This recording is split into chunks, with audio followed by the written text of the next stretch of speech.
Hi, I'm Brett from Metropole. Well, what could I possibly learn from an SAS commander that would make me a better property investor? At the end of the day, it seems almost impossible to be able to draw a comparison between the two. Though there were several things that struck me after spending a weekend away recently with an SAS commander, one thing stood out. It was not the harsh lesson of having to leave my warm bed for a cold swag in the bush or climbing a mountain in the moonlight. It was the process that he highlighted when making an important decision under pressure. Granted, the pressure of a military serviceman and a property investment person are probably worlds apart, but the steps in making a decision, along with the principles, can be invaluable. It all has to do with not rushing into anything too drastic, taking your time and making the right decision. Our SAS commander explained the situation when he faced when he was in Iraq. His job was to protect our allies and monitor enemy troops to making sure they're not launching Scud missiles.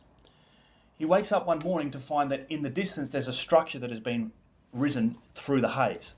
He's not sure if it's a Scud missile ready to be launched or if it's just a building. So what does he do next? Well, he doesn't rush into anything. The first thing he does is he stays calm. He consults those people around him. He's looking through his binoculars. He's consulting people at different angles and different viewpoints. He doesn't make the decision himself, but he seeks feedback from everybody else. The next thing he does is he seeks a higher level advice.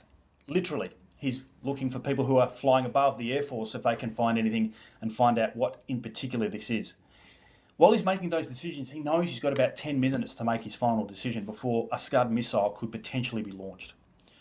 Long story short, he's consulting his people, he's finding out, he's getting as much information as he can before he makes that decision. He did not rush into anything.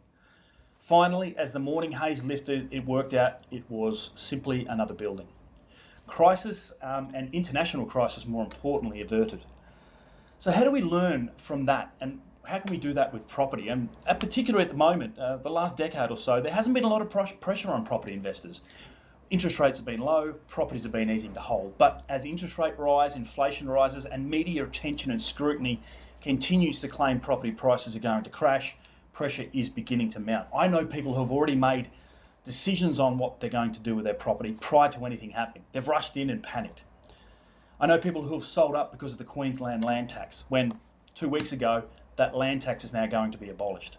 So the same principles can be applied when making a decision on your property portfolio. Don't rush into anything. If you've got a long-term plan and a long-term strategy, stay calm, consult people, consult your family, consult your finance strategist, your broker, your people around you that can give you the right kind of advice. Prepare for the worst, but don't make a decision until the last minutes, until you absolutely have to.